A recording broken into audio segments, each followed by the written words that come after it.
大家好，歡迎再次嚟到為神州禱告2分鐘。今日咧，我揀選咗喺神州裏邊，我哋良友電台一位嘅聽眾來信，我哋為佢呢位弟兄守望。呢位弟兄姓朱嘅，咁朱弟兄咁講啦，我曾經係拜偶像，不過咧生命係一團糟，再加上一啲家庭嘅矛盾啦，覺得活着咧係冇乜意思，咁我陷入深深嘅絕望裏邊。有一次，我就將把刀咧放喺我個頸上面，想自殺。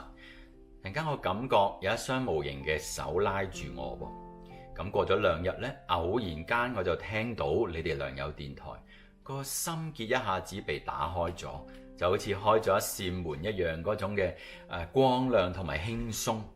我咧跪低喺神嘅面前，迫切嘅禱告。眼淚真係從心裏邊流出嚟，感謝神拯救咗我，生命得到咗徹底嘅翻轉。跟住良友電台對神嘅認識越嚟越深啊，心裏邊咧亦都越嚟越渴慕。咁喺神嘅帶領之下，任何情況只要靠住神，都係可以走過去嘅。感謝神，多謝你哋良友。我哋一齊低頭為朱弟兄祈禱啊！主啊，你拯救咗朱弟兄嘅生命，你讓佢喺絕望嘅裏邊見到真光，更加你俾佢有渴慕你話語嘅心。神啊，求你繼續嚟到去建立弟兄嘅生命，讓佢喺成聖嘅路上不斷嘅長進，以至到佢嘅生命榮神益人。